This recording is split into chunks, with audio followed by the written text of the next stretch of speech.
Salutations mes petits pains sucés. Aujourd'hui on va parler de génétique. La fucking génétique. Qu'est-ce que c'est réellement? Alors grosso merdo, la génétique, c'est un ensemble de paramètres physiologiques, anatomiques et morphologiques qui vont définir si tu es bon pour un sport ou pas. Je vais commencer par les paramètres physiologiques, donc le métabolisme, les hormones, etc.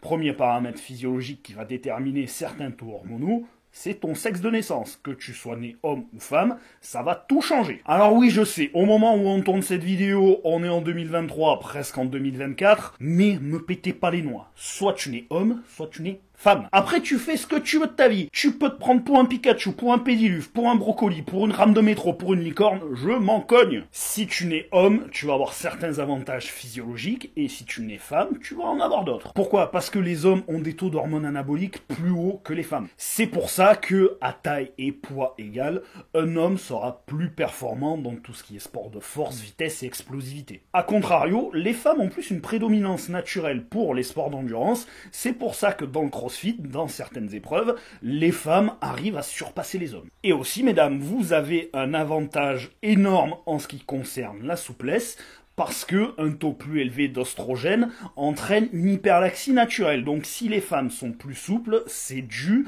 à un taux plus haut d'oestrogène. J'ai failli oublier, un homme aura aussi une densité osseuse plus élevée et une plus grande capacité pulmonaire, parce que les hommes ont des cages thoraciques plus grandes et donc des plus grands poumons. C'est pour ça que dans la majorité des sports, les hommes qui font des transitions vers le sexe féminin seront toujours beaucoup plus avantagés, parce qu'il y a des paramètres qu'on ne peut pas changer. Et c'est aussi pour ça qu'une femme qui fait une transition vers le sexe masculin ne sera pas avantagée, peu importe le taux d'hormones qu'elle s'envoie. C'est ce qu'on appelle la nature, on ne peut rien y changer. Je ne pense pas qu'un jour une femme qui est née femme arrive à taper un jour les 502 kilos soulevé de terre. Bon, maintenant que cette petite parenthèse est faite, on passe à la suite. Donc déjà, il y a ton sexe de naissance et ensuite, il y a tes taux hormonaux naturels. Parce que chez les hommes comme chez les femmes, certaines personnes ont des taux qui sont au-delà de la normale ou en dessous de la normale. En ce qui concerne les paramètres physiologiques pour le bodybuilding, si tu as une tendance naturelle à prendre du muscle facilement sans prendre de gras, tu as vraiment la génétique parfaite. Ces deux choses sont dues à 4 types d'hormones principalement qui sont la testostérone, l'IGF-1 et l'hormone de croissance, les deux sont liés mais je ne vais pas développer dans cette vidéo, les hormones thyroïdiennes et l'insuline avec la résistance ou la sensibilité à l'insuline. Chez certaines personnes, ces hormones peuvent être presque supraphysiologiques naturellement et chez d'autres personnes, soit naturellement, soit dû à leur environnement, soit à leur mode de vie, ces taux hormonaux vont être vraiment en chute libre. Par exemple, l'obésité entraîne du cholestérol qui est en lien avec une résistance à l'insuline, et plus on est gras, moins on a tendance à sécréter de testostérone et plus on a tendance à sécréter de l'oestrogène. Donc c'est pas que tu as une mauvaise génétique, c'est que tu as un mode de vie et un environnement qui n'est vraiment pas adapté, pas qu'au sport, mais à l'être humain de manière générale. Et en plus de ça, il n'y a pas que les sécrétions hormonales qui comptent, il y a tout ce qu'on appelle les cofacteurs.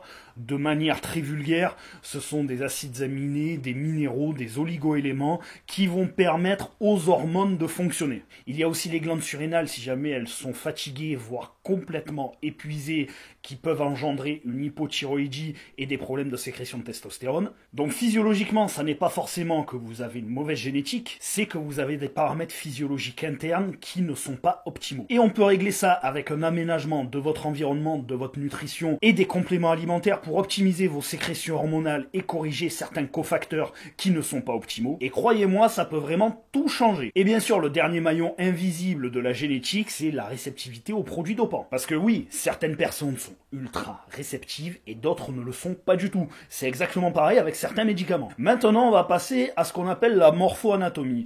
Donc, c'est ce qui concerne votre squelette, premièrement, votre taille, forcément. Je vais reprendre cet exemple, mais si t'es plus proche de Tyrion Lannister que de la montagne, forcément, le sprint, c'est pas là où tu vas exceller. Le saut en hauteur non plus. C'est un petit peu comme dans le powerlifting, par exemple.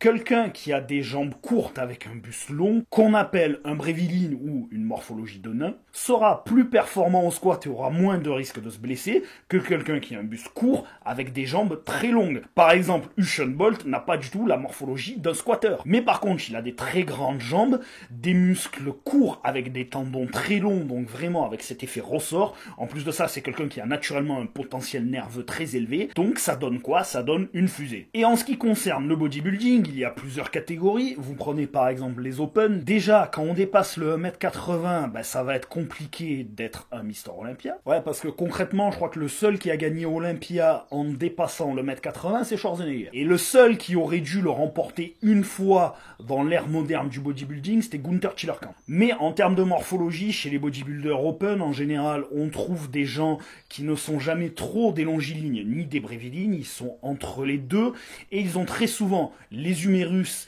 et les fémurs courts, ce qui fait que point fort bras et jambes naturels. Très souvent, on va retrouver des clavicules courtes à moyenne, parce qu'avec des clavicules trop larges, on a l'air beaucoup moins épais de profil, et ce sont des gens qui ont une facilité à prendre beaucoup de muscles. Chez les classiques physiques, on va retrouver sensiblement la même chose, mais avec moins de masse musculaire et une taille beaucoup plus fine, bien que le champion actuel, Chris Bumstead, a une morphologie vraiment particulière, parce que c'est un grand bréviligne, Chris Bumstead. C'est pour ça que la comparaison que je vois tout le temps sur Instagram, Chris Bumstead à côté d'Arnold Schwarzenegger, me fait péter un plomb, parce qu'ils ont des morphologies totalement opposées.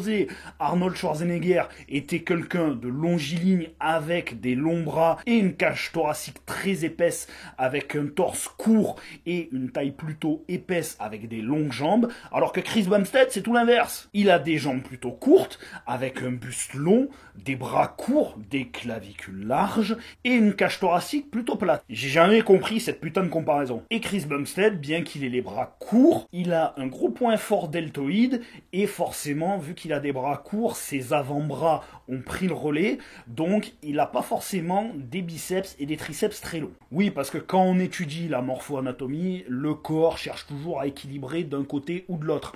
En général, si tu as un point fort ischio, ce qui est mon cas, eh ben, tu as des fessiers qui sont hauts et perchés et qui ne sont pas très longs. Donc ouais, de dos, j'ai un petit cul. Mais de côté, j'ai un boulard de gorille. Dans le powerlifting, soit tu as une morphologie de pousseur, soit tu as une morphologie de tireur. Donc les pousseurs, en général, ce sont des brévilignes, et si jamais ils sont vraiment très performants au développé couché, c'est qu'ils ont une grosse cage thoracique, donc eh ben, ils n'ont pas beaucoup de courses à faire pour pousser la barre. Les tireurs, qui en général ont des très gros soulevés de terre, ont en général des bustes courts, des bras longs, et si jamais ils ont la morphologie parfaite pour le terre, ce sont des jambes plutôt courtes. En général, ceux-là, on les reconnaît très vite.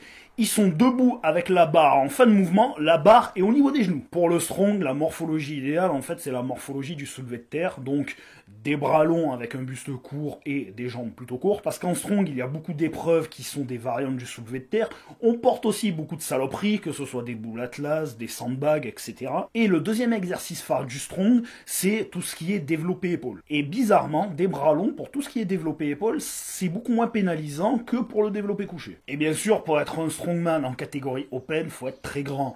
Si tu fais moins d'1m85, ça va être compliqué. Et encore, 1m85 pour un strongman open, c'est plutôt petit. Si jamais tu veux être bon dans le crossfit, il faut pas être trop longiligne, pas trop bréviligne, faut être un petit peu entre les deux. Parce que c'est une discipline qui est tellement polyvalente que si tu as une morphologie trop spécifique, ça va finir par te pénaliser. Et pour tous les sports que j'ai cités, donc le power, le strong, même le crossfit, qui à la base est un sport d'endurance, c'est très bien d'avoir un très bon potentiel nerveux naturel, donc c'est-à-dire d'être très fort naturellement.